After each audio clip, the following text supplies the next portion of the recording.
बिस्मिल्लाहिर्रहमानिर्रहीम, अस्सलाम वालेकुम। विनस स्पोर्ट्स के साथ आपका मेजबान शहजादा मोइन हाजिर है। हम अपने प्रोग्राम में क्रिकेट, हॉकी, फुटबॉल और दीगर खेलों पर बात करते हैं और उसके साथ कोशिश करते हैं जो खेल ग्रास रूट लेवल पर खेले जाएं उसको अपने प्रोग्राम में डिस्कस करें।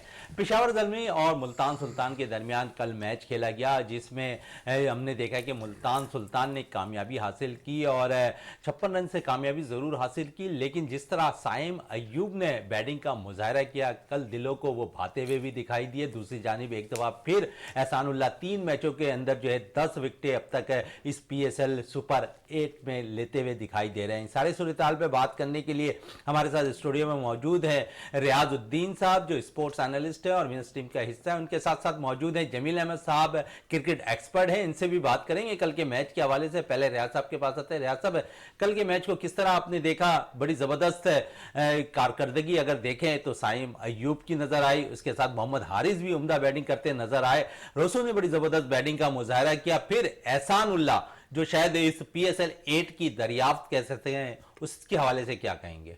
बिस्मिल्लाहिर्रहमानिर्रहीम। बहुत शुक्रिया शहजादा मोइन।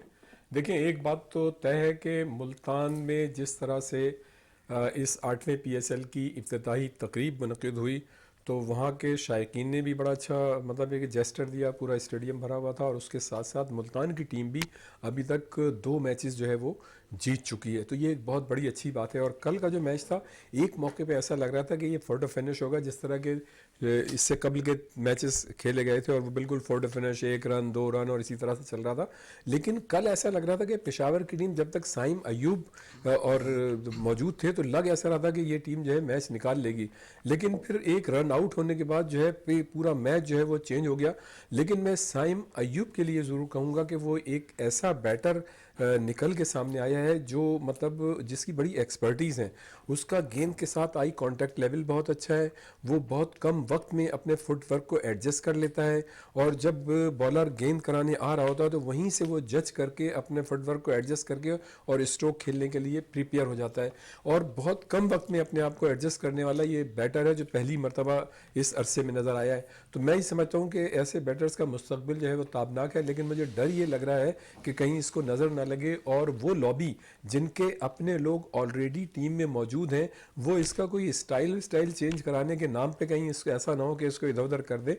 लेकिन मैं ये समझता हूँ कि एहसानुल्लाह और साइम अयूब अभी तक पीएसएल की इब्तिदा ही में एक ऐसे 2 खिलाड़ी निकल के सामने आए हैं कि आप ये समझें कि आप ये कह सकते हैं कि इस पीएसएल में आपको 2 खिलाड़ी मिल गए। हो सकता है कि हमें आइंदा चल के मतलब इसके और भी इसमें बेहतरीन खिलाड़ी नजर आए और ये पीएसएल की अच्छी दरियाफ्त साबित होंगे, पाकिस्तान के लिए अच्छे होंगे। लेकिन हम बार बार ये बात कहते हैं कि अगर आपने पाकिस्तान क्रिकेट टीम के लिए, टेस्ट टीम के लिए, वनडे के लिए अगर आपने खिलाड़ी लेने हैं तो वो आप कायदे-आज़म ट्रॉफ़ी, पैटर्न्स ट्रॉफ़ी और प्रेसिडेंट कप के ज़रिए लें। और जिस तरह से एक ज़माने में कायदे-आज़म ट्रॉफ़ी वगैरह हुआ करती थी और इस तरह के टूर्नामेंट्स हुआ करते थे, टेलीविज़न पे वो हाईलाइट्स हुआ करते थे और उनके खिलाड़ियों को उनकी परफॉर्मेंस को अहमियत दी जाती थी और उसकी बुनियाद पे वो पाकिस्तान की टीम में आते थे। क्योंकि अब देखें ना, जितने भी खिलाड़ी अगर पाकिस्तान की टीम में आ भी जाते हैं तो वो इतने डरे और खौफ में मुब्तला होते हैं कि कोई अनफिट होकर माजरत कर लेता है, कोई जो है वो बीमारी की वजह से चला जाता है, कोई जो है मतलब कोई ना कोई बहाना जो है वो खेलने के लिए तैयार नहीं होते। तो ये माहौल जो है मेरे ख्याल से नहीं होना चाहिए और इसको जो है पाकिस्तान क्रिकेट बोर्ड को माइन्यूटली मतलब इस चीज़ को देखना चाहिए। देखें, इसमें कोई शक नहीं है कि ये जो हमारी लीग हो रही है सुपर लीग, ये एक बहुत अच्छा ब्रांड है जिसको हमने दुनिया भर में बड़े अच्छे तरीके से इंट्रोड्यूस किया और इसका एक पॉजिटिव इमेज दुनिया में गया है, जिसकी वजह से यहाँ पे क्रिकेट दुनिया भर में जाता हुआ भी नजर आ रहा है। आई। जमील साहब, कल के मैच पे तो हम थोड़ी सी बात बाद में कर लेंगे, थोड़ी सी बात हम कर लें अपने फास्ट बॉलर जमान खान के हवाले से। बड़ा कम बैक करते नजर आ रहे हैं, बड़े खासकर अगर देखें तो शाहीन शाह आफरीदी उन पे बड़ा ट्रस्ट कर रहे हैं डेड ओवर्स के अंदर और आखिरी ओवर्स जब चल रहे थे होते हैं तो उस पर बड़ा भरोसा करते हैं कप्तान, क्योंकि पाकिस्तान के अंदर डेड ओवर्स के अंदर बॉलर करने वाला बहुत कम बॉलर्स नजर आते हैं। बिल्कुल सही कहा आपने। और गुज़िश्ता जो सीजन था पीएसएल का, उसने मतलब अपनी कारकर्दगी से कम 102 मैच जो है ना वो जितवाए भी हैं। और मैंने ये देखा कि पिछली मरतबा भी एक मैच इस तरह का हो गया था और इस मरतबा भी हो गया था। तो जब वो बॉलिंग करने के लिए आए जमान खान, तो उन्होंने लाहौर कलंदर की जीत में जो है ना अपना हिस्सा शामिल किया है। तो जमान खान जो है वो पिछले सीजन से लेके उनका एक तो एक्शन ज़रा सा जो है ना ज़रा मुख्तलिफ है, मतलब मलंगा टाइप का। और उनकी स्पीड और वो जो उनके अंदर सेल्फ बिलीव और सेल्फ कॉन्फिडेंस है ना, वो जो है ना नजर आता है। फिर सबसे इंपॉर्टेंट बात ये कि अगर किसी कप्तान का और टीम मैनेजमेंट का उसके ऊपर जो है ना कॉन्फिडेंस हो और वो जो है ना तो यंग लड़का हो, और उसकी कारकर्दगी जो है फिर वो मतलब दोबाला हो जाती है। तो यही देखा गया है कि वो प्रेशर गेम के अंदर मैंने उनको देखा है कि जब भी वो बॉलिंग करने आए हैं तो उन्होंने अप टू दी मार्क रहे हैं और जो है ना जो टीम की रिक्वायरमेंट हुई है उसके हिसाब से। तो लाहौर कलंदर की तो देखिए जो बॉलिंग है ना, मतलब हारिस रऊफ को लें, शाहीन शाह अफरीदी को लें, जमान खान को लें, फिर डेविड वीजे हो गए, और अगर राशिद आ जाते हैं, राशिद ने टीम को ज्वाइन कर लिया है बस, तो फिर आप ये समझ लेंगे राशिद खान ने टीम को ज्वाइन कर लिया है। तो पीएसएल की सबसे मजबूत बॉलिंग अटैक जो है वो लाहौर कलंदर्स को आप दिखाई दे रहा है। अच्छा, थोड़ी देर मैच पे अब कल वापस आते हैं। जिस तरह कल मैच हुआ मुल्तान सुल्तान और पेशावर ज़ल्मी का, 210 रन मुल्तान सुल्तान ने स्कोर किए। फिर एक दफा फिर रिजवान ने बड़ी अच्छी बैटिंग का मुजाहरा किया। क्या कहेंगे रिजवान के हवाले से? पहले रिजवान प्राइम फॉर्म के अंदर है। रिजवान ने 66 रन 42 गेंदों के ऊपर बनाए हैं 157 के स्ट्राइक रेट से, तो उनकी फॉर्म तो लाजवाब है। लेकिन उसके साथ साथ अगर आप उसको देखते हैं रेलो रूसो को 36 गेंदों 75 रन की इनिंग जो उन्होंने खेली है, लाजवाब इनिंग। मतलब जो 210 रन देखें, इन्होंने आखिर के 10 ओवर में ना 127 रन बनाए। ये 83 रन थे इनके 10 ओवर के अंदर। उसके बाद जब इन्होंने ये जो खेलना शुरू किया है तो फिर जो दोनों फिर इसके बाद थोड़ा हिस्सा जो है पोलार्ड ने और मिलर ने भी डाला है अपना, मतलब 15 रन का और 23 रन का। लेकिन जो इंपॉर्टेंट बात है वो ये दो हैं, मतलब, और रायलो रूसो तो 208 रन के स्ट्राइक रेट से खेले यार। मतलब जिस तरह का मतलब ये कि टीम की रिक्वायरमेंट 127 रन आखिर के 10 ओवर के अंदर बना के। लेकिन मैं ये समझता हूं कि मुझे मेरी जाती राय के अंदर कि पिशावर की जो बॉलिंग है ना वो मुझे निस्बतन जो है ना और कमजोर नजर आ रही है। एक अगर आप वहाब रियाज को आप अगर मतलब ये कि निकाल दें उसमें से, तो मुझे तो कोई ऐसी मतलब ये कि सलमान इरशाद हो गए या जो दूसरे बच्चे फास्ट बॉलिंग अटैक उनके पास शायद मजबूत नहीं दिखाई दे रहा है। मतलब स्पिनर्स भी मतलब वो उस तरह का मतलब ये कि कारकर्दगी नहीं दिखाई। देखिए अगर 210 रन बन रहे हैं तो इसका क्या मतलब है कि मतलब आपकी जो बॉलिंग है 127 रन अगर आखिर के 10 ओवर में बनवा रही है तो फिर जो है ना मतलब मैं नहीं समझता कि जो ना मतलब कोई मतलब उनका अटैक जो है ना वो देखिए उनकी जो अगर इस तरह की वो बॉलिंग के साथ उनको जाना है तो फिर उनको जो है ना, हाँ एक बात मैं ये जरूर कहता हूं इसके अंदर कि 210 रन जो है ना वो चेजेबल थे। और जिस तरह का स्टार्ट 8.3 ओवर में 88 रन, स्टार्ट बड़ा जबरदस्त किया था 88 रन इन दोनों ने। देखिए हारिस और क्या कहते हैं साइम जो है ना, देखिए साइम जो है ना इस पीएसएल की दरियाफ्त नहीं है। मैं आपको बता दूं साइम जो है गुज़िश्ता 2 सीजन के अंदर लाजवाब परफॉर्मेंस कर रहे हैं। आप समझ रहे हैं ग्रास रूट लेवल से ये तैयार प्लेयर है। देखिए जिस तरह आपने सऊद शकील के साथ 3 साल उसको लेट खिलाया है ना, बिल्कुल साइम अयूब जो है बिल्कुल जो है ना ये आपने अगर रमजान में टूर्नामेंट हुआ तो उसको अगर आप देखते हैं जो नया नाजाबाद पे हुआ था, उसके बाद national T20 national one day tournament में T20 नेशनल मतलब 3 डे हो, मतलब हर 4 डे हो, हर फॉर्मेट के अंदर उसने परफॉर्म किया है और बेस्ट बैट्समैन रहा है। तो ये अब पीएसएल में पहली मर्तबा आया है, तो पीएसएल में आने के बाद जो है ना हम ये नहीं कह सकते कि पीएसएल की आपको कहीं से लग रहा है कि ये लड़का जो है मतलब ये मैच्योर लड़का है, ये देखिए ये आया है बना बनाया। एहसानुल्लाह को आप कह सकते हैं, एहसानुल्लाह ने 7 सिर्फ जो है ना नेशनल वो जो वनडे खेले हैं उसमें 21 आउट किए हैं, वो ठीक। लेकिन ये जो है ना ये तो बना बनाया प्लेयर है। लेकिन चूंकि अब वो पीसीबी इस पे भी छाप लगाएगी कि ये हमारी प्रोडक्ट है, ऐसा नहीं है। ये है ये, लेकिन बनाया पीएसएल ने नहीं है। डोमेस्टिक में खेला है, क्लब से खेला, फिर जहां जहां भी खेला तो परफॉर्म किया। की बात करें साइम के हवाले से बात हो रही है ग्रास रूट लेवल से, रियाज साहब क्या कहेंगे? साइम अयूब जिस तरह जमील साहब कह रहे हैं कि ग्रास रूट लेवल से मुख्तलिफ डोमेस्टिक के मैचेस खेलता हुआ आ रहा है और बड़ा परफॉर्म करता हुआ, जिस अंदाज से उसने बैटिंग की है तो यकीनन ये दरियाफ्त तो नहीं कह सकते पीएसएल का। उसने ग्रास रूट लेवल से डोमेस्टिक क्रिकेट पे बहुत ज्यादा तवज्जो दी और उसके बाद अब पीएसएल का हिस्सा है और जहां आगे परफॉर्म कर रहे हैं वो। देखिए असल मसला ये है, जमील भाई की बात भी खासी हद तक दुरुस्त है और वैसे ये बात भी सही है कि देखें जिन फॉर्मेट में या जिस लेवल की क्रिकेट में वो खेला और उसको मतलब ये कि लोगों ने नहीं पहचाना, तो इसका मतलब ये कि उसमें इतना अट्रैक्शन नहीं था उस क्रिकेट में गो के उसकी परफॉर्मेंस आउटस्टैंडिंग थी और उसकी बुनियाद पे उसको पाकिस्तान क्रिकेट बोर्ड को रिस्पॉन्ड करना चाहिए था, लेकिन नहीं किया। लेकिन ये एक ऐसा प्लेटफॉर्म है, एक ऐसा स्टेज है कि जब आदमी यहाँ परफॉर्म करता है तो दुनिया भर में उसकी परफॉर्मेंस जो है फ्लैश हो जाती है। तो इस हवाले से इस हद तक तो आप ये कह सकते हैं कि हाँ इसकी दरियाफ्त है, लेकिन ये बात भी सही है कि उसकी पिछली परफॉर्मेंस एक्स्ट्रा ऑर्डिनरी रही है। तो बहुत से ऐसे प्लेयर होते हैं जो पीछे परफॉर्मेंस दे रहे होते हैं लेकिन उनको कोई पूछता ही नहीं है, लेकिन वो हाईलाइट कब हुआ, अब वो हाईलाइट हुआ इस तरह। तो खैर ये एक अलग बहस है और एक अलग बात है। असल चीज ये है कि जिस तरह का प्लेयर अब आपने अपने सामने देख लिया, अब तो दुनिया ने देखा ना, खुद सिलेक्टर्स ने भी देखा और मतलब ये कि जो हमारे कोचेस हैं उन्होंने भी देखा, पाकिस्तान क्रिकेट बोर्ड के जो अहम लोग हैं उन्होंने भी अब इसको देख लिया। अब वो किसी की आंखों में धूल नहीं झोंक सकेंगे। जब तक वो ग्रास रूट लेवल पे दूसरे उसमें कर रहा था तो उसको तो कोई मतलब चांस नहीं मिल रहा था। अब जो है उसका चांस पक्का इसी बुनियाद पे होगा। और ये एक अलग बात है कि देखें इसमें जो PSL है इसमें इतना अट्रैक्शन है कि इसकी बुनियाद पर परफॉर्मेंस की गई, मतलब कोई भी खिलाड़ी अगर करता है अच्छी परफॉर्मेंस तो वो हाईलाइट हो जाता है, और अगर कोई परफॉर्मेंस किसी खिलाड़ी गलत होती है तो वहां से वो उसका नाम नजर नहीं आता। तो ये तो है। अब रह गई बात कि इस तरह के खिलाड़ियों के साथ करना क्या चाहिए।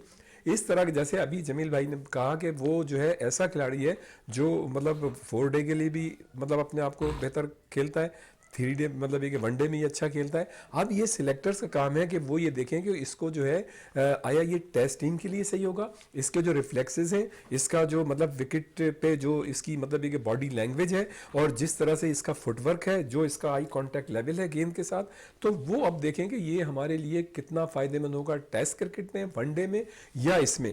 ये हमारे उन थिंक टैंक्स का काम है जो वो नहीं करते बर वक्त और जिसकी वजह से हमारे प्लेयर जो हैं ज़ाया हो जाते हैं। और इस तरह की बहुत सी मिसालें आपको दी जा सकती हैं। और हो सकता है जिस तरह से एहसानुल्लाह ने अच्छी परफॉर्मेंस का मुजाहरा किया, कहीं ऐसा होना चाहिए कि अगर उसको कहीं उन्होंने खिला भी दिया किसी फॉर्मेट में तो उसको भी उसी बेदर्दी के साथ इस्तेमाल करेंगे जैसे शाहीन शाह अफरीदी को किया, अबरार अहमद को किया, इस लालच में कि बस हम मैच जीतते हैं, हमारी कोई प्लानिंग नहीं है। प्लानिंग की बात हो रही थी थोड़ी सी, आमिर वाले मामलात पे तनाज़े उलझते जा रहे हैं जमील साहब। अब शाहिद अफरीदी भी इस मैदान में आ गए हैं मामलात को सुलझाने के लिए। उन्होंने भी मोहम्मद आमिर को बयान दिया है कि उन्हें भी टेलेंडर नहीं कहना चाहिए था बाबर आजम को।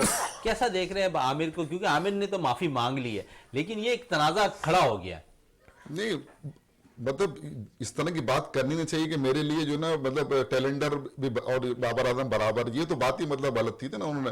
बात असल में ये है कि आपके सामने ये नहीं देखें, ये कोई भी आपकी रिफ्ट अगर उसके साथ है वो अलग बात है, लेकिन वो इस वक्त पाकिस्तान का नहीं दुनिया का जो है ना मतलब टॉप का मतलब ये कि बैट्समैन है और उसके साथ आपका ये रवैया, जबकि आप अभी टीम से बाहर हो, आपने रिटायरमेंट ली हुई है, एज ए सीनियर प्लेयर जो है ना ये आपका रवैया जो है ना ये दुरुस्त नहीं है। हम इस पर बहुत पिछले प्रोग्राम में हमने बात की है। देखिए आमिर जो है ना, आमिर को सब जो एक होता है ना कि अंदर से आदमी गिल्टी होता है, क्योंकि ये तो मैच ये तो फिक्सर है ना ये। अब अगर आपने चले सजा काट ली, माफी मांग ली, सब आप आ गए ना, तो आपको सर झुका के खेलना चाहिए। ये जिस अंदाज में ये खेल रहे हैं ना, ये तो लग रहा है जैसे पता नहीं इन्होंने क्या 4 वर्ल्ड कप जितवा दिए पाकिस्तान को। तो ये अंदाज जो है ना ये मैंने कल भी आपसे कहा था कि एग्रेशन अलग चीज होती है, बदतमीजी अलग चीज होती है। एग्रेशन तो होना चाहिए फास्ट बॉलर के अंदर, लेकिन जो उनका अंदाज है ना वो एग्रेशन नहीं है।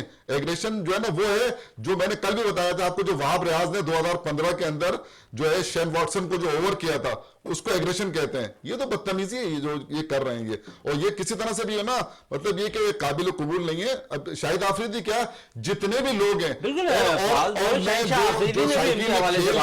क्रिकेट है उन्होंने भी इसको सख्त नापसंद किया है। और आपकी बात को मैं मजीद आगे बढ़ाऊंगा। देखें एक दौर था, हर खिलाड़ी का अपना एक दौर होता है उसमें, लेकिन हर जब आदमी जो है ना बड़ी परफॉर्मेंस देता है, बड़ा खिलाड़ी बनता है, तो उसको अपने एटिकेट और मैनर्स भी उसी तरह से लेके जाने चाहिए। और क्रिकेट तो वैसे भी एक जेंटलमैन गेम है, कम से कम उस नाम का ही ख्याल कर लें। और जहां तक आमिर की बात है कि नो डाउट आपने अच्छी अच्छी परफॉर्मेंस दी, अपने मुल्क के लिए दी, लेकिन जिस तरह से अभी बात की गई कि जिस अंदाज में उनको मतलब सजा के बाद लेके आया गया, तो दूसरे प्लेयर्स को भी ले आते, उनको क्यों नहीं लेके आए? उन्होंने क्या जुर्म किया था? ये कोई देखें, आज की दुनिया में कोई ऐसा नहीं होता कि किसी के कहने पे मतलब ये कि पैसे ले ले। जाहिर है आदमी की अपनी ख्वाहिश होती होगी, अपना कुछ होता है, मैं ब्लेम नहीं लगा रहा, लेकिन आम परसेप्शन यही है। तो अगर उन्होंने ठीक है मतलब आपको माफी मिल गई, सजा हो गई, आप अच्छे प्लेयर भी थे, हम आपको रिकॉग्नाइज करते हैं कि आपने पाकिस्तान के लिए अच्छा खेला, लेकिन समथिंग इज एब्सोल्युटली रॉन्ग कि आप मतलब ये कि ठीक है मतलब ये कि एक वो अलग बात है कि बाबर आजम के मुतालिक लोग क्या कहते हैं, लेकिन ये तो कैटेगोरिकली एक बात बिल्कुल तय है कि बाबर आजम इस वक्त नंबर 1 खिलाड़ी हैं, आपके मुल्क की शान है, आपका फख्र है, कप्तान है, कप्तान है कौमी टीम के। तो उनके लिए कम से कम मतलब इस तरह की बात करना, उनके मतलब आप गेंद फेंक के मारना उनको, तो ये देखें आप फिर नौजवानों को क्या मैसेज दे रहे हैं? हमारे जो आज के नौजवान हैं इनको सीखने के लिए बड़ी कम चीजें हैं, और आप जिस जो क्रिकेट हमारा पैशन है, ये हमारे प्लेयरों को देखते हैं, उनको कॉपी करते हैं। अभी कल मैं कराची हॉकी एसोसिएशन के ग्राउंड में था, पूरी लाहौर कलंदर की टीम आई थी, कंपेयरिंग वही कर रहा था वहां पे, मैं वहां देख रहा था कि बच्चे जो थे मतलब बेताब और बेकाबू हो रहे थे देखने के लिए वहां पे। तो जब आप मतलब देखें ना, छोटे बच्चे 14-18 साल के जब अपने क्रिकेटर्स को मतलब एक रोल मॉडल समझते हैं, देखते हैं, और फिर आप जब इस तरह की हरकत करते हैं तो वो आगे अपनी जिंदगी में क्या करेंगे? आपको तो जब आप अल्लाह ताला ने आपको इज्जत दी है तो आप अपनी एटिकेट और मैनर्स उसी तरह से करें ताकि आपके नौजवान जो है आपसे अच्छी चीजें लेके जाएं। और ये एक इबादत है, ये एक जिहाद है कि जब अल्लाह ताला आपको इज्जत देता है तो आपका मतलब आपके में टॉलरेंस आना चाहिए, आप में पेशेंस आना चाहिए, दूसरे लोगों को आप एकोमोडेट करना चाहिए, तो उनको सपोर्ट करना चाहिए। ये होता है बड़ापन, ये नहीं होता बड़ापन कि आप गेंद मारें। क्या कहेंगे कल के मैच के हवाले से? मुल्तान सुल्तान ने एक अच्छा टारगेट 210 रन सेट किया, लेकिन शुरू में जब पेशावर ज़ल्मी ने आगाज़ किया तो कैसा देख रहे थे? जब बाबर आजम खेल रहे थे, फिर एहसान ने उन्हें आउट किया, तो शायद वहाँ से आपको लगा कि जो एवरेज में कमी आना शुरू हुई है, फिर आकर साइम अयूब ने अच्छी इनिंग खेली, लेकिन टर्निंग पॉइंट आप कहाँ देख रहे हैं कल का मैच का कि यहाँ से जो है पेशावर ज़ल्मी ने जो है मैच अपने आप से दूर कर दिया था? देखिए, जब बाबर आजम आउट हुए ना तो उस वक्त 4 ओवर में 41 रन थे ना, तो तब तक बहुत अच्छा था। उसके बाद जब ये खेलने के लिए आया साइम अयूब, इन्होंने जो ना उस मोमेंटम को बरकरार रखा और 88 रन उनके हो गए 8.3 ओवर के अंदर। इसका मतलब है कि वो मतलब एवरेज पे चल रहे थे, मतलब जा रहे थे मैच की तरफ ना। अच्छा, टर्निंग पॉइंट आप पूछते तो मेरे हिसाब से तो हारिस का रनआउट होना इस मैच के अंदर जो ना वो टर्निंग पॉइंट था, क्योंकि जिस तरह वो खेल रहा था 23 गेंदों पे 40 रन जो है ना उसने बना लिए थे। तो इस चीज को अगर आप सामने रखते हो तो जो अच्छा वो तो जिस तरह उसका अंदाज है खेलने का, वो तो खेल ही रहा था, एक आध छक्का हर ओवर के अंदर वो मार देता था। अच्छा, फिर साइम अयूब, दोनों मतलब ऐसा लग रहा था कि बस अब कोई कुछ ना, बस इनका खेल देखने को मतलब हट ही नहीं आया कि मतलब ये दोनों इतना जबरदस्त खेल रहे थे और दोनों यंगस्टर हैं। देखिए, आपके लिए खुशाइन क्या है, साइम अयूब भी यंगस्टर है, हारिस भी यंगस्टर है और एहसानुल्लाह भी यंगस्टर है। अच्छा, ये आपने हारिस की बात कर रहे हैं तो थोड़ा मजीद कॉन्फिडेंस आता हुआ नजर नहीं आ रहा आपको हारिस के अंदर? इस पीएसएल के अंदर थोड़ा सा मुख्तलिफ रूप में आते ही साथ अटैक करते हुए दिखाई दे रहे हैं, कॉन्फिडेंस आ गया लग रहा है कौमी टीम में खेलने के बाद? देखिए, कॉन्फिडेंस उनके अंदर आ गया। एक देखिए, एक कॉन्फिडेंस क्या होता है, मिसाल के तौर पर बाबर आजम है, वो नेशनल टीम में कप्तान है, उसके अंडर में वर्ल्ड कप खेला उसने। फिर जो टीम मैनेजमेंट है वो कॉन्फिडेंस देती है कि देखिए जो ऐसे प्लेयर होते हैं ना, अटैकिंग प्लेयर, वो हो सकता है जाके पहली गेंद पे भी आउट हो जाए। तो ये टीम मैनेजमेंट का काम है कि उनका बल्ला रोकना नहीं चाहिए। वही किसी अब 10 मैच है ना, हो सकता है 4 मैच जितवा दे आपको उसमें से वो। तो ये टीम मैनेजमेंट जो होती है ना, जो जिन्होंने जाहिर क्रिकेट खेले हुए लोग बैठे हुए यार, इंजमाम उल हक बैठे हैं, मोहम्मद अकरम बैठे हुए, डैरेन सेमी बैठे हुए, तो ये वो लोग हैं जो तो उनको पता है कि इसका खेलने का स्टाइल क्या है, अंदाज, तो उसको उन्होंने खुला मतलब कि तुम खुला खेलो, और खुला खेल रहा है वो, और जिस अंदाज में। लेकिन जो लगता था ना कि यार ये इस गेंद पे आउट हो, उस गेंद, अब ऐसा महसूस नहीं हो रहा। अब इनिंग को जरा मतलब नजर आ रहा है करके चल रहा है। देखिए, अगर मेरी जाती राय पूछते हैं तो 88 पर एक खिलाड़ी एक वक्त में आउट था इनका, तो और इनको जो है मतलब इनके लिए कोई इतना बड़ा मतलब मुझे नहीं लगता कि प्रॉब्लम है, क्योंकि जो नीचे जो प्लेयर थे ना, जो जिसने पिछले मैच में बहुत जबरदस्त बैटिंग की थी, टॉम कोलर, कैडमोर को आप ले लें। अच्छा, पाउल को इन्होंने मतलब इस दफा ऐड किया था और शकीबुल हसन को बाहर करके उसको ले लें, जिमी नेशम को ले लें, राजा पक्से को ले लें। मतलब इनके पास ऐसे प्लेयर मौजूद थे 4 कि मतलब ये जो रन रेट था ये इसको मेंटेन कर सकते थे। लेकिन वो हुआ क्या कि आखिरी की 9 विकेटें इनकी 66 रन पे गिरी हैं। अब अंदाजा कर लें आपके मतलब लग नहीं रहा। हाँ, ये हो सकता था कि ये जाके ना 205 या 206 रन पे क्लोज हो जाता मैच ना, 4 रन से हार गया, 3 रन से, वो तो समझ में। लेकिन ये जो 56 रन से हारना, ये समझ में नहीं है। ये हमारे लिए एक पूरी जो अच्छा इसमें क्रेडिट देखें देना पड़ता है उसामा मीर को आपको जो ना क्रेडिट देना पड़ेगा, बहुत जबरदस्त बॉलिंग कर रहा है वो। आप पिछले मैच में भी एहसान उल्लाह को भी देना पड़ेगा, उसने 3 मैचों में 10 खिलाड़ी आउट कर दिए। तो ये सारी चीजें मतलब देखते हुए मुल्तान सुल्तान की टीम बिल्कुल जिन पहले मैच से जेल होती हुई जो है ना वो नजर आई है। अच्छा, जेल होती नजर आ रही है उसामा मीर और उसके साथ जो है फास्ट बॉलर एहसान उल्लाह, ये शायद कॉम्बिनेशन शायद अच्छा फास्ट बॉलर और उसके साथ बीच में मिडल पर आकर जो है अब्बास आफरीदी, उसामा मीर का सबसे अहम रोल आ रहा है इसमें। जमील साहब, हम देखते हैं कि बड़ी जबरदस्त इस मोमेंटम पे बॉल करते हुए दिखाई दे रहे हैं। लेकिन जब कोई लड़का नेशनल टीम में आता है उसका कॉन्फिडेंस लेवल वैसे ही बढ़ जाता है। बिल्कुल, उसामा मीर के हवाले से मजीद भी बात करेंगे आपसे। इस वक्त ब्रेक के लिए कहा जा रहा है, ब्रेक से वापस आते हैं तो गुफ्तगू को मजीद जारी रखते हैं।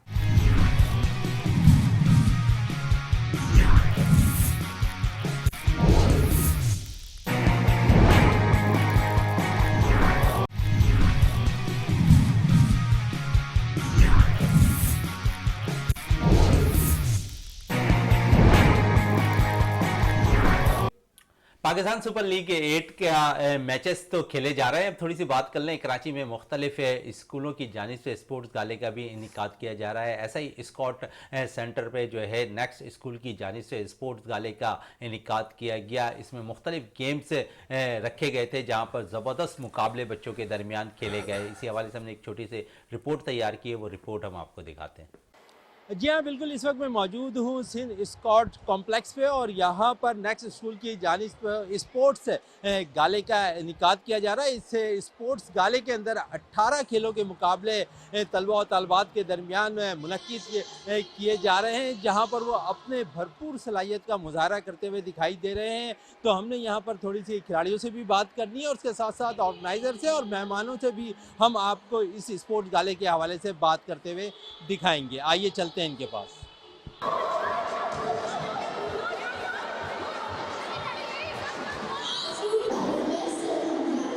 पहली दफ़ा इंटर ब्रांच कैंप हमारा हो रहा है स्पोर्ट्स डे। नेक्स्ट का पहला साल है, इसका हमारा पहला इवेंट है। इंशाल्लाह मज़ीद भी होते रहेंगे और मज़ीद इससे बड़े भी होते रहेंगे। बहुत अच्छा वेल ऑर्गेनाइज्ड इवेंट है, जो भी हमारी मैनेजमेंट टीम ने बड़ा अच्छे से एग्जीक्यूट किया है और इंशाल्लाह हम लोग इससे ज़्यादा बेहतर इवेंट्स आगे एक्सपेक्ट कर सकते हैं।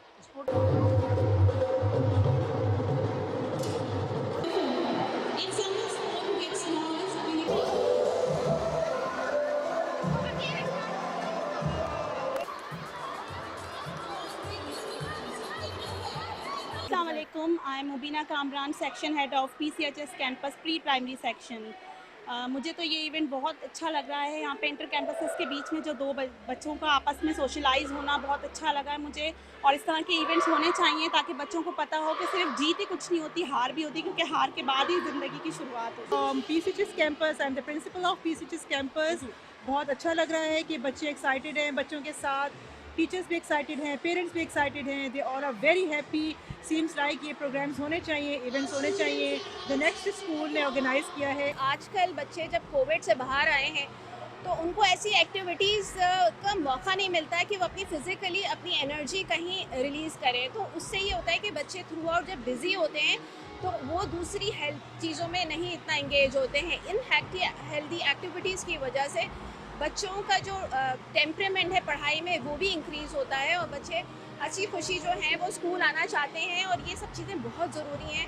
मैं चाहती हूँ कि हर स्कूल इस तरह के इवेंट मुनक्किद करे, जैसे कि हमारे ये नेक्स्ट स्कूल ने मुनक्किद किया है। और हमारे ये मंथली होते रहते हैं एक्टिविटीज़ ताकि बच्चे मुसलसल इंगेज रहें। हमने यहाँ पर आपकी ऑर्गेनाइजर से भी बात कराई, उसके साथ मेहमानों से भी बात करी और यहाँ पर तलबा और तालबात से भी आपकी बात कराई थी स्पोर्ट्स गाले के हवाले से। और सबका यही कहना था कि खासकर इन तलबा और तालबात का कहना था कि ऐसे स्पोर्ट्स गाले से उनको अपने भरपूर सलाहियत का मौका मिलता है, उन्हें अपनी अहलियत दिखाने का भरपूर तौर पर मौका मिलता है। कैमरामैन आतिफ हाशमी के साथ शहजादा मोइन, वीनस टीवी, कराची। बिल्कुल, रिपोर्ट आपने देखी। अब दोबारा पाकिस्तान सुपर लीग की तरफ वापस आते हैं। जमील साहब, कराची किंग्स ने टॉस जीता है आज के मैच के लिए और जहां उनका मुकाबला हम देखते हैं बड़े ज़बरदस्त कोयटा ग्लैडिएटर्स के दरमियान खेला जाना है। टॉस जीतकर फील्डिंग कर रही है कराची किंग्स, क्या कहेंगे इस पे? नहीं, मेरे ख्याल फैसला तो दुरुस्त है, इसलिए कि आजकल जिस तरह की ओवर्स यहाँ पड़ रही है कराची के अंदर, तो उस वक्त सेकंड इनिंग के अंदर जो है ना बॉलिंग इतना आसान नहीं होगा। तो इसको अगर आप मद्देनजर रखें तो टॉस जीतकर जो है ना, मतलब देखना ये है कि जो अपनी जो दो फाइनल 11 इनकी दोनों की जो क्या होती हैं और क्या क्या इन्होंने मतलब चेंजेस की, क्योंकि पिछले मैचेस के अंदर जिस तरह हमने मतलब बात की थी कि कराची किंग ने एकदम जो है ना एक मैच हार कर 4 चेंजेस कर दी थी, और उसके बाद जो है कोयटे की टीम का जो कम्बिनेशन था उस पर भी हमने बात की थी कि कम्बिनेशन उसका जो है ना वो मतलब इतना अच्छा नहीं था। तो आज क्योंकि अभी अभी इनके पास जो मतलब ऑप्शन है ना वो मुझे मतलब बड़ी हैरानगी है। कराची किंग ने इमरान ताहिर को बाहर कर दिया था। सर आज इमरान ताहिर भी खेल रहे हैं, 2 चेंजिंग कराची जो है किंग्स ने की है। आमिर यामीन टीम का हिस्सा है, इमरान ताहिर दोनों खेलते हुए दिखाई दे रहे हैं, जबकि मोहम्मद मूसा और जेम्स फुलर जो है टीम से आउट हुए हैं। तो कैसा देख रहे हैं इन दोनों की तब्दीली को? बहुत अच्छी है, बहुत अच्छी है। देखें आमिर यामीन जो है वो ऑलराउंडर हैं, ठीक है ना। अब किसकी जगह खिला रहे हैं, मूसा की जगह खिला रहे हैं या तो 2 ही तब्दीली है, तो जेम्स बाहर हुए हैं और मूसा बाहर हुए हैं, तो यकीनन दोनों में से 2 इन हुए, इमरान ताहिर और या एंड्रयू टाई भी थे ना। तो बहरहाल लेकिन ये है कि क्या कहते हैं, अब ये जो चेंजेस है मैं तो समझता हूं इमरान ताहिर को तो होना चाहिए था पिछले मैच में भी, क्योंकि जो अहमद वसीम जो है ना वाहिद इनके पास वो थे। एंड्रयू टाई आप कह रहे थे, एंड्रयू टाई टीम का 11 का हिस्सा है ना, बस ठीक है। एंड्रयू टाई मतलब हिस्सा है, तो जेम्स फुलर बाहर हुए हैं, इसका मतलब है जी, ठीक है ना। तो बहरहाल तो अब मैं समझता हूं कि थोड़ा सा इनका जो कॉम्बिनेशन है ना वो बेहतर हुआ है, क्योंकि बॉलिंग जो है ना वो बड़ी अहम मतलब रोल अदा करती है। अच्छा, फिर अमेजिंग प्लेयर में जो है मोहम्मद इरफान खान जो है टीम का हिस्सा है कराची किंग्स। पिछले मतलब भी थे, पिछला मैच भी खेले थे और रन तो इन्होंने 18-20 के करीब बनाए थे, लेकिन अच्छा खेले थे बहुत ना। तो ये अच्छा फैसला है कि यंगस्टर को इन्होंने रखा है और जो है ना मतलब उसको चाहिए कि ये जो मौका मिल रहा है ना इससे भरपूर जो है ना फायदा। देखिए आमिर यामीन के आने से ऑलराउंडर है ना, एक तो इनकी बैटिंग में डेप्थ आ जाएगी, दूसरी बात ये होगी कि वो बॉलिंग भी मतलब कर लेंगे। बॉलिंग के ऑप्शन जितना जिन टीमों के पास ऑप्शन ज्यादा है ना उनको बड़ा वो होता है। ऑप्शन पे बात कर लेते हैं कराची किंग्स के हवाले से, क्योंकि पहले बॉलिंग कर रही है कराची किंग्स है। मोहम्मद आमिर का नाम इस वक्त सुर्खियों में घूमता नजर आ रहा है। क्या परफॉर्मेंस की तवक्को रखते हैं कराची किंग्स के से, क्योंकि आज उनके सामने शायद सरफराज भी बैटिंग करते नजर आए? देखिए वैसे तो हमारी दुआएं हर खिलाड़ी के साथ हैं कि वो अच्छी परफॉर्मेंस दे, और जो बड़ा खिलाड़ी होता है ना उससे बड़े मतलब इखलाक की भी तवक्को की जाती है। जब अच्छा इखलाक दिखाता है तो अल्लाह ताला खुद फिर उसका हाथ पकड़ता है, वह एक्स्ट्रा ऑर्डनरी परफॉर्मेंस देता है। लेकिन जब आप में रऊनियत आ जाए और इस तरह की चीज़ें आ जाएं तो फिर आप अपने मरकज़ से जो है दूर निकल जाते हैं, अपने टारगेट से दूर निकल जाते हैं। आप फोकस कंसंट्रेट नहीं करते, आप में पेशेंस नहीं है, टॉलरेंस नहीं है, तो आप अपनी परफॉर्मेंस पे कंसंट्रेट नहीं कर सकते। आमिर के साथ भी आजकल यही हो रहा है, और जिस तरह से वो फ्रस्ट्रेशन का मतलब शिकार हैं और जिस तरह से वो बिहेव कर रहे हैं वो कतई तौर पर उनके शाया निशान नहीं है। अच्छा, अब आप ये देखें कि इसमें एक मसला ये भी है कि कराची किंग्स जो है उसने 2 मैच खेले, दोनों मैच हार गई है। कलंदर की टीम वो सॉरी कोयटा ग्लैडिएटर्स 1 मैच खेली है, वो 1 मैच हार गई है। लेकिन कोयटा ने बड़ी बुरी शिकस्त खाई है। लेकिन हम समझते हैं कि सरफराज यहाँ खेलते हैं, दीगर प्लेयर्स ज्यादातर कराची में खेलते नजर आते हैं, तो कुछ एज कराची की विकेटों का हासिल होगा। बस ये तो देखें, यहाँ तो देखें ना जितने भी टीमें बनी हैं उसमें एक दो खिलाड़ी मतलब मुतालिका शहर के हैं, बाकी तो पूरे पाकिस्तान से लिए गए, नाम तो ऐसे ही दिए गए। लेकिन बहरहाल जब जिस शहर में मैच होता है तो हमदर्दियाँ शायकीन की ज़ाहिर है उन्हीं टीम के साथ होती हैं। आप कह सकते हैं कि होम ग्राउंड है उनका।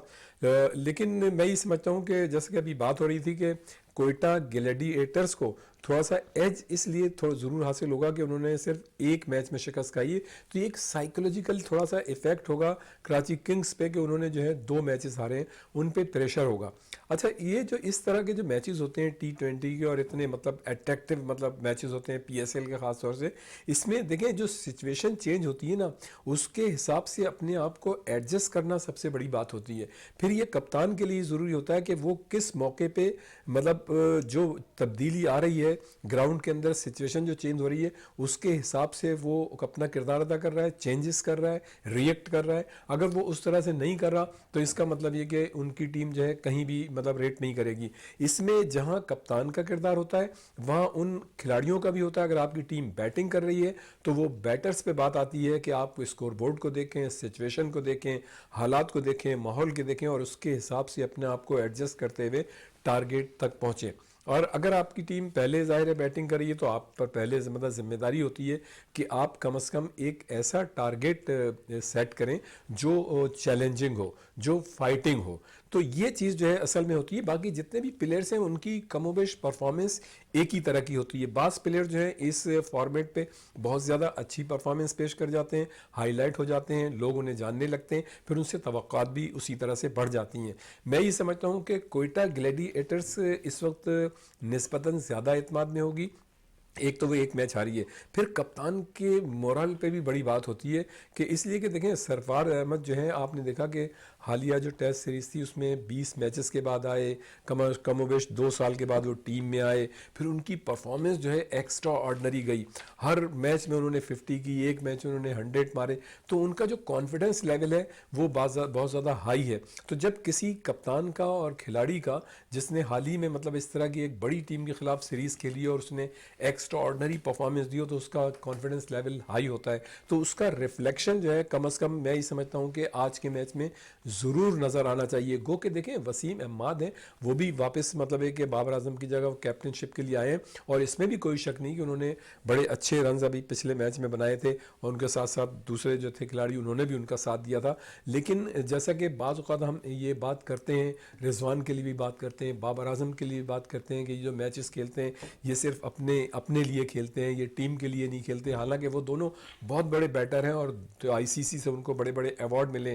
तो इस तरह की चीज़ें जो हैं सामने आती हैं, तो बात कहाँ आती है, बात वहीं पे आके रुकती है कि जो सिचुएशन है, जो टीम की रिक्वायरमेंट है, जो आपकी जीत के लिए मतलब एक टारगेट होना चाहिए, फोकस होना चाहिए, उसको लेके आपको चलना चाहिए और कंसंट्रेट जो है अपने मैच पे करना चाहिए। इसी तरह से आप उस मैच को निकाल सकते हैं और अपना नाम कर सकते हैं। लेकिन अगर आप अपने मैच को नहीं निकाल सकते सिचुएशन के हिसाब से, तो फिर आप चाहे कितने ही बड़े खिलाड़ी हों, आपने पिछले मैच में 100 रन बना दिए हों, और अगर आप मतलब ये कि आप नहीं बना सके, तो इसका मतलब है टीम को तो आपने कुछ नहीं दिया। मैं ये समझता हूँ कि सरफराज अहमद को की टीम को थोड़ा सा एज हासिल होगा आज के मैच बिल्कुल में। एज हासिल होगा। जमील साहब, सरफराज अहमद की टीम को कोयटा ग्लैडिएटर्स को रियाज साहब कह रहे हैं। दूसरी तरफ हम देखें तो शोएब मलिक जिस तरह परफॉर्म कर रहे हैं, फिर उनके साथ अहमद वसीम है, तो सीनियर्स प्लेयर्स तो कराची किंग्स में 2 से 3 ज़रूर मौजूद हैं, गैर मुल्की प्लेयर्स भी हैं उनके साथ देने के लिए। तो जहाँ पर शोएब मलिक के किरदार को आप देख रहे हैं कि प्रेशर बड़ा ज़बरदस्त हैंडल करते दिखाई देते हैं, अपने जूनियर्स को बड़ा ज़बरदस्त खिलाते हुए नज़र आते हैं विकेट पे। तो मुस्तकबिल में जिस तरह अगर उन्होंने वनडे में वापस आना है, तो क्योंकि वर्ल्ड कप भी खेलना है, अगर उन्होंने रिटायरमेंट ली हुई है, अगर वो वापस ले लेते हैं तो वनडे की टीम में शामिल हो सकते हैं। नहीं जी, जिस फॉर्मेट के अंदर वो खेल लेते हैं उस फॉर्मेट में पाकिस्तान उनको सिलेक्ट नहीं कर रहा, वनडे में कैसे करेगा? एक बात। दूसरी बात देखें, मेरी जो टीमें जो है ना, टीमों का कॉम्बिनेशन होता है ना। अब जैसे कराची किंग है ना, मेरी जाती राय के अंदर मिसाल के तौर पर जैसे मैथ्यू वेड है, अब मैथ्यू वेड को जो है ना 4 नंबर पे भेजना ना, या तो उसको ओपन कराएं या ऑस्ट्रेलिया उसको नीचे खिलाता है, नीचे का काम आएगा ना। अच्छा, अब नंबर 4 पे मेरे हिसाब से जो इनके जेम्स विंस है, शर्जील खान है, हैदर अली है, 4 नंबर के ऊपर इनको शोएब मलिक को खिलाना चाहिए। मतलब शोएब मलिक ऐसा है कि वो हैदर अली को भी साथ लेके चल सकता है, और नीचे आने वाला जो मतलब ये कि नौजवान है, इरफान खान को भी लेके चल सकते हैं। नहीं, इरफान खान जैसे है ना अपना एमर्जिंग प्लेयर है, इरफान खान है, फिर अम्माद वसीम में बड़ी जबरदस्त पार्टनरशिप हुई थी, अम्माद वसीम है, आमिर यामीन है। तो मैं समझता हूं कि एक ऐसा प्लेयर अगर उसको 4 नंबर पे खिलाएंगे और मैथ्यू वेड को नीचे ले लें, मतलब 6 नंबर या 7 नंबर के ऊपर, तो कराची किंग को इसका बहुत फायदा होगा। और जो इन्होंने जो 2 वो किए चेंजेस किए हैं, मैं समझता हूँ बड़ी जबरदस्त है। और खासतौर पर इमरान ताहिर और आमिर यामीन दोनों बॉलिंग करते हैं, और मतलब इनकी जहां पर जो कमी महसूस हो रही थी कि इनकी बॉलिंग जो है ना, अच्छा इस मैच में खास बात यह है कि मोहम्मद हफीज नहीं खेल रहे हैं कोयटा की तरफ से, जो कि मतलब पिछली मरतबा बहुत ज्यादा क्या वजूहत है? पिछले मैच में भी देखा हमने, वो 8वें नंबर पे बैटिंग करने आए, क्या कोई इख्तलाफात तो नजर नहीं आ रहे कप्तान से? नहीं, जगह नहीं बनती, इख्तलाफात तो कोई नहीं है। देखिए उस वक्त भी आप बताएं ना, T20 के अंदर मेरे हिसाब से 5 से 6 बैट्समैन बहुत होते हैं, बाकी 1-2 ऑलराउंडर होते हैं जो टीम कॉम्बिनेशन होता है। इनके पास देखें नवाज भी ऑलराउंडर है, इफ्तिखार भी ऑलराउंडर है, तो हफीज की जरूरत इतनी थी नहीं। अब इन्होंने खिला लिया 12 लेके, वो एक कॉम्बिनेशन जो है ना, वो मैंने समझता कि वो बन रहा था। जो चीज नजर आ रही थी ना कि अगर हसन रंगा नहीं है तो कैस अहमद को खेलना चाहिए, मैंने अभी आपसे कहा, तो कैस अहमद जो है वो क्या कहते हैं मैच खेल रहे हैं, और मैं समझता हूं कि ये बड़ा जबरदस्त इनका फैसला है कि ओडियन स्मिथ और कैस अहमद को इन्होंने जो ना इसमें वो किया, और 2 खिलाड़ी इन्होंने ड्रॉप किए।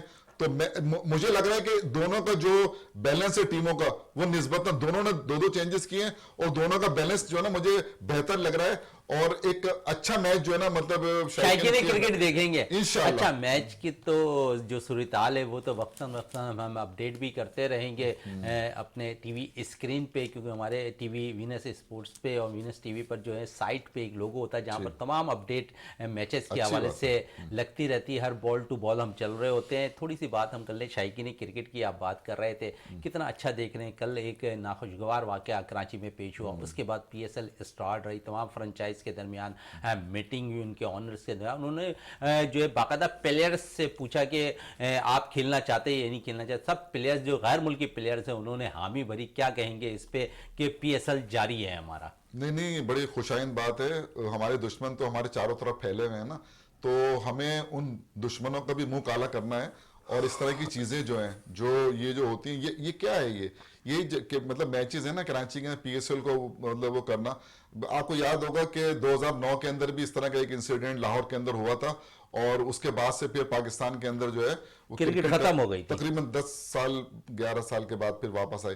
तो मतलब इस तरह की चीजें ना, मतलब इसको हम ये तो कह सकते हैं कि ये जो है एक मतलब बड़ा वो था, लेकिन जिस तरह इसको हैंडल किया है सिंध गवर्नमेंट ने और PCB ने, और उसके साथ साथ फ्रेंचाइज ऑनर ने, देखिए ये सब जो है ना हमारे मुल्क के मफाद के अंदर है कि हमें जो है ना मिल बैठ के देखिए इस तरह की चीजें जो है ना, मतलब जो इस वक्त दुनिया का एनवायरनमेंट है उसको अगर आप मद्देनजर रखें और सियासी सूरत हाल को मद्देनजर रखें, तो इस तरह की मतलब एक्सपेक्टेशन थी कि मतलब ऐसा मतलब हो सकता है जैसे पेशावर में हुआ यहाँ तो। लेकिन इसी के अंदर हमें जो है ना मतलब ये कि अपने जितनी भी एक्टिविटीज हैं वो जारी रखनी है। बिल्कुल, और उसके लिए जो है मैं समझता हूं कि ये काबिल मुबारकबाद है कि जिन्होंने बहुत तेजी के साथ इन्होंने इसको हैंडल किया और उस मामले को वहीं खत्म किया। बिल्कुल, रियाज साहब क्या कहेंगे इस वाक़ई? जी बिल्कुल, बड़ी सही बात की है अभी। इसलिए कि देखें इन चीज़ों का सामना तो हमें हमेशा से है, और हमारे दुश्मन जो है वो कोई ऐसा मौका जाने नहीं देते कि वो कोई ना कोई ऐसी हरकत करें। और इसकी बहुत सी मिसालें हैं, जैसे 2009 में श्रीलंका में हुआ,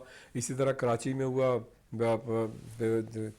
PC के पास जो एक वाक़या हुआ, न्यूजीलैंड की टीम आई हुई थी, तो ये एक वाक़या और हुआ। तो इस तरह के वाक़यात आप ये देखें कि दुनिया में भी होते रहते हैं, और गो कि ये होने नहीं चाहिए, लेकिन वहाँ कभी भी इस तरह के सवालात नहीं उठते और सीरीज़ जारी रहती हैं। तो एक सबसे पहले तो ये है कि हमारी हुकूमत ने, कौमी हुकूमत ने, सूबाई हुकूमत ने, हमारे इदारों ने, सिक्योरिटी के इदारों ने इसको बड़े अच्छे तरीके से हैंडल किया और ये तमाम जो दहशतगर्दी का मामला था उसको दबा दिया।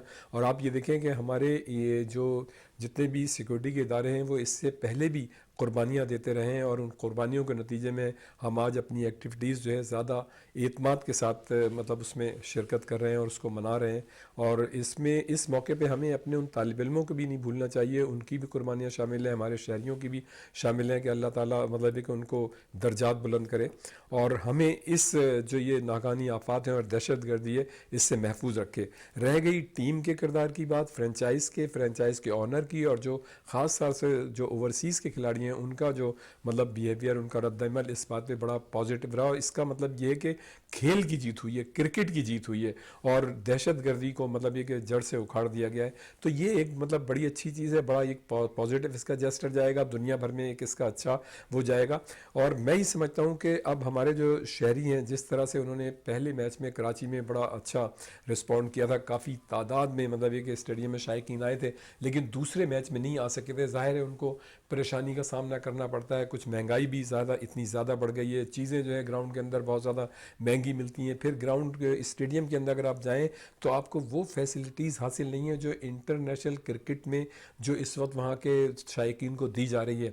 तो एक ये बात है। दूसरे देखें सिक्योरिटी के मराहिल से तो गुजरना पड़ता है, ये इसलिए कि वो तो ज़रूरत है हमारे माहौल की और वक्त की, तो वो तो हमारे शायकीन जो हैं उसको मतलब फुलफ़िल करते हैं और वो परेशानी भी उठाते हैं। लेकिन कम से कम जब वो स्टेडियम के अंदर चले जाएं तो उनको एक फ्रेंडली एटमॉस्फेयर होना चाहिए। उनको देखें ना मतलब ये कि खाने पीने की चीज़ें नहीं ले जाने दी जाती हैं, आप अपने जो भी चीज़ें सिक्योरिटी के वो पूरे करें। कम से कम लोग अपने घरों की बनाई हुई सस्ती चीज़ें ले जाएँ। देखें लोग जाते हैं एंजॉय करने के लिए, फ्रस्ट्रेशन के लिए नहीं जाते। वहाँ पे टेंशन लेने के लिए नहीं जाते। लोग चाहते हैं कि जब वो 2 घंटे का सफ़र करके आते हैं, 2.5 घंटे का, और 4-5 घंटे उन्हें बैठने पड़ते हैं, तो वो वहाँ पे एंजॉय करें, इसलिए कि वापस भी उन्हें जाना पड़ता है। महंगाई इतनी है, ट्रांसपोर्ट का ऐसा कोई निज़ाम इतना बेहतर नहीं है। और आप देखें कि अगर आप नेशनल स्टेडियम की सराउंडिंग की बात करें तो जो तरीक़ाकार और एक तरह से सही भी है सिक्योरिटी के हवाले से कि शायकीन को इतनी दूर उतरना पड़ता है, लेकिन आप ये देखें शटल का कोई इंतज़ाम नहीं है। ये तो देखें इंतज़ाम करना जो कंसर्न इदारे हैं या बोर्ड है उसको मतलब इस सिलसिले में काम करना चाहिए था कि एक आध दिन मतलब कभी ऐलान होता है कि शटल चलेगी, एक दफ़े चली उसके बाद शटल चलती नहीं, ना उसे कोई पूछता है ना एड्रेस करता है, और शायकीन बेचारे रुलते रहते हैं और दूर दूर से वहाँ पे पैदल चल के आ रहे होते हैं। बिल्कुल शायकीन तो मैं समझता हूँ कि किसी को थोड़े से इंतजामात भी अच्छे करने चाहिए, एटमॉस्फेयर क्रिएट करना चाहिए ताकि शायकीन जो है भरे और नौजवान जो है वो ज़्यादा पार्टिसिपेट करें। नजम सेठी साहब का एक बहुत अच्छा कारनामा है कि जो बच्चे उनसे मिले थे उन्होंने कहा कि हमारे टिकट कम करें, महंगाई बहुत है, तो उन्होंने जो है 18 साल से कम उम्र के बच्चों को टिकट जो है आधा कर दिया। तो ये एक अच्छी बात है और मैं समझता हूँ कि इससे शायकीन की आमद 3 मुकामात उन्होंने बाकायदा तौर पर बनाए। आरजे मॉल है गुलिस्तान जौहर में, उसके साथ साथ है असगर अली शाह स्टेडियम और फिर National Bank Arena cricket ground का जो चाइना पार्किंग ग्राउंड है, वहाँ पर ये टिकट जो है लोगों को दस्तियाब है। अच्छी चीज़ है, नजम सिटी की जानिब से आई है और पाकिस्तान क्रिकेट बोर्ड की एक अच्छा फैसला, ताकि जो नौजवान हैं खासकर 18 साल से कम वो आए और मैचेस देखें। जमील साहब, मैच इस वक्त जब खेला जाएगा तो क्या टारगेट समझते हैं कि क्योंकि अब तो टॉस हो गया है और कोयटा ग्लैडिएटर्स की टीम पहले बैटिंग करेगी, कितना टारगेट सेट करे और कितना कम रन पे जो है कराची किंग्स जो है इनको रोकने में कामयाब हो? देखिए जिस तरह की पिचेस खेल रही हैं, जो हमने मैचेस देखे हैं ना, तो कराची में तो हाई स्कोरिंग जो है ना मैचेस हो रहे हैं। तो इस चीज़ को अगर आप मद्देनजर रखें तो मैं ये समझता हूं कि कम से कम जो है ना 180 प्लस जो है ना वो रन जो है ना करना पड़ेंगे कोयटा को, अपना जो है ना टारगेट को डिफेंड करने के लिए। तो क्योंकि अब उनके पास ऐसे बैट्समैन है, देखें उनकी बैटिंग में ना खास तौर पर जैसन रॉय का चलना बहुत जरूरी है। जैसन रॉय आज भी उन्होंने मार्टिन गुप्टिल को खिलाया है, लेकिन मेरी जो जाती राय थी वो मैं चाहता था कि विल समिट जो है ना वो अगर मतलब होते, वो उनकी कारकर्दगी ज्यादा अच्छी रही है। हमारी दुआ है कि क्या कहते हैं मार्टिन गुप्टिल जो है वो रन कर दें, लेकिन बहरहाल ये कि मार्टिन को फिर इफ्तिखार जो है ना उस दिन पहली गेंद पर आउट हो गए थे।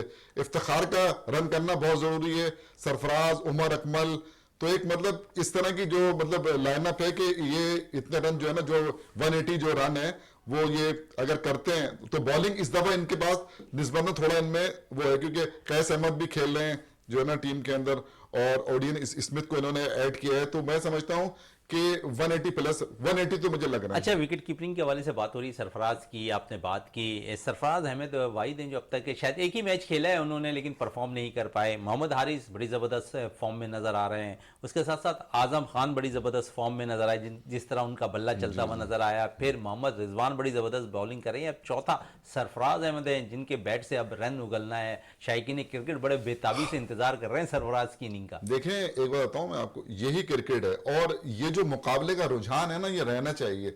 अगर मुकाबले का रुझान, अगर मिसाल के तौर पर रिजवान के मुकाबले में कोई कीपर ना हो तो रिजवान तो रिलैक्स होगा ना। रिजवान को पता है कि मेरे ऊपर सरफराज भी बैठे हैं, मेरे ऊपर हारिस भी है और फिर आजम खान, मतलब तारीफ करना पड़ती है, मतलब कि आजम खान भी जो है मतलब उसकी जो फॉर्म है इस वक्त, तो मैं समझता हूं कि पाकिस्तान के पास विकेट कीपर बैटर तो है ना वो तो मतलब ऐसे हैं कि T20 में खास तौर पर कि उसको जो है ना कमी जो है ना इंशाल्लाह ताला आगे आइंदा 10 साल तक भी जो है ना वो नहीं आएगी। लेकिन जो आपने बात की है सरफराज की, सरफराज तो ऐसा प्लेयर है कि किसी मैच के अंदर ही मतलब ये रन कर देगा। अब जो आज के मैच के लिए सरफराज खासकर क्रिकेट जो है बड़ी बेताबी से इंतजार कर रहे हैं सरफराज की बैटिंग का। इनिंग जो है ना मतलब ड्यू है और वो 4 नंबर पर आ रहे हैं और मैं समझता हूं कि वो जिस तरह मैं कह रहा था ना शोएब मलिक, इस तरह सरफराज है, इनिंग को बिल्ड करें, लेके चले और खिलाएं, तो जो उनके साथ खेले ना तो ये जाके उसको ना फिनिश करें। तो अगर ये करते हैं तो बहुत मतलब ये कि क्योंकि कोयटा की जो ग्लैडिएटर है उसको सरफराज से बहुत ज्यादा तवक्कुआत है और इफ्तिखार से खास तौर पर, फिर उमर अकमल, नवाज, मतलब ये ऐसी मतलब है कि लाइनअप है कि T20 की लिहाज से बड़ी अच्छी टीम है, बहुत अच्छी टीम है, लेकिन अच्छी टीम को परफॉर्म करना होगा ना। 113 रन पे शायद पिछले मैच के अंदर जो आउट हुए हैं, तो वो मैंने समझता कि इस लाइनअप रियाज साहब से भी बात है। रियाज साहब क्या कहेंगे कोयटा ग्लैडिएटर्स के हवाले से कि क्या टारगेट आज के मैच में सेट करे और कराची किंग्स के खिलाफ फतह समेटे? देखिए रन्स तो जितने ज़्यादा होंगे वो उतना सामने वाली टीम पे एक प्रेशर बनेगा और कोयटा ग्लैडिएटर्स में सरफराज समेत खुद मतलब ऐसे बैटर्स हैं जो 200 तक टारगेट दे सकते हैं, उससे ज़्यादा दे सकते हैं। जितने ज़्यादा रन होंगे, मैं ही समझता हूँ कि कम से कम इनको 200 रन बनाना चाहिए, ताकि सामने वाले बैटर्स पे एक प्रेशर हो।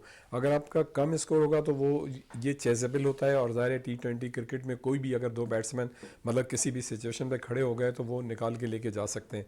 लेकिन अगर आप पहले बैटिंग कर रहे हैं तो फिर आपको बिल्कुल उसके हिसाब से मतलब उसी चीज़ को आगे लेके चलना होगा, जिम्मेदारी का मुजाहरा करना होगा, और मतलब अपने टारगेट को अचीव करना होगा। कोयटा के लिए इसलिए भी ज़रूरी है कि आपने एक शो मैच खेला था कोयटा के अंदर, उसको आपने जीतने का कारनामा अंजाम दिया था। फिर सरफराज अहमद ने लास्ट जो टेस्ट सीरीज़ हुई थी उसमें एक्स्ट्राऑर्डिनरी परफॉर्मेंस का मुजाहरा किया था। लोग आपसे तवक्को रखते हैं, आपका कॉन्फिडेंस लेवल भी हाई है, और आज का मैच ये बात साबित करेगा कि आया वो आपकी परफॉर्मेंसेस सही थी और आप इस तरह किस तरह से बिहेव करते हैं। आपने बिल्कुल सही कहा कि इस वक्त जो शायकीन है उन्हें बड़ी अच्छी परफॉर्मेंस की तवक्को है कोयटा ग्लैडिएटर से। और मैं आपको एक बात और बताऊं, बड़ी दिलचस्प बात है जमील भाई के मैच तो कराची में हो रहा है, लेकिन अगर आप सपोर्टर्स की तादाद निकाल लें ना तो वो कराची से ज्यादा कोयटा ग्लैडिएटर्स के साथ हैं। तो ये एक और मतलब दिलचस्प बात है। बिल्कुल दिलचस्प सूरत हाल है आज के मैच के लिए। जमील अहमद साहब आपका बहुत बहुत शुक्रिया, रियाजुद्दीन साहब आपका बहुत बहुत शुक्रिया। प्रोग्राम का इख्तिताम करते हैं इस दुआ के साथ कि पाकिस्तान में खेल और खिलाड़ी तरक्की करते रहें और पाकिस्तान का सब जिलाली परचम दुनिया भर में रोशन रहे। इसी के साथ अपने मेज़बान शहजादा मोइन को इजाज़त दें। पाकिस्तान जिंदाबाद।